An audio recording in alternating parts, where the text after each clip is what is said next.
அஸ்ஸலாமு அலைக்கும் வரஹ்மத்துல்லாஹி வபரகாத்துஹு. தினமும் ஓர் இறைவசனம். நீங்கள் நம்பிக்கை கொண்டிருந்தால் அல்லாஹ் வழங்கும் லாபமே உங்களுக்கு சிறந்தது. திருக்குர்ஆன் ஹூத் 11வது அத்தியாயம் 86வது வசனம். அன்புள்ள சகோதர சகோதரிகளே, உலகில் நம்மை விட யார் அதிக சொத்து செல்வங்களை வைத்திருக்கிறார்களோ அவர்களை பார்க்கும் பொழுது இதுபோன்று நமக்கும் கிடைத்தால் நன்றாக இருக்குமே என்ற எண்ணம் நம்முடைய உள்ளத்தில் ஏற்படுகின்றது.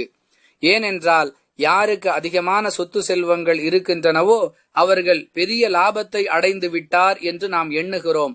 அன்பானவர்களே, இஸ்லாத்தை பொறுத்தவரை உலக சொத்து செல்வங்கள் தேவையில்லை என்று அல்லாஹுவோ அவனுடைய தூதரோ சொல்லவில்லை.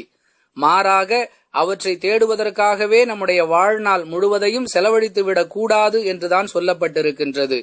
எனவே உலகில் உள்ள செல்வங்கள் தேவை, உண்மையான லாபம் என்பது மறுமையில் நமக்கு அல்லாஹ் வழங்கக்கூடிய கூலிதான் என்று இவ்வசனம் போதிக்கின்றது. வாஹிர் தஅவானா அனில் ஹம்துலில்லாஹி ரப்பில் ஆலமீன். அஸ்ஸலாமு அலைக்கும் வரஹ்மத்துல்லாஹி வபரகாத்துஹு.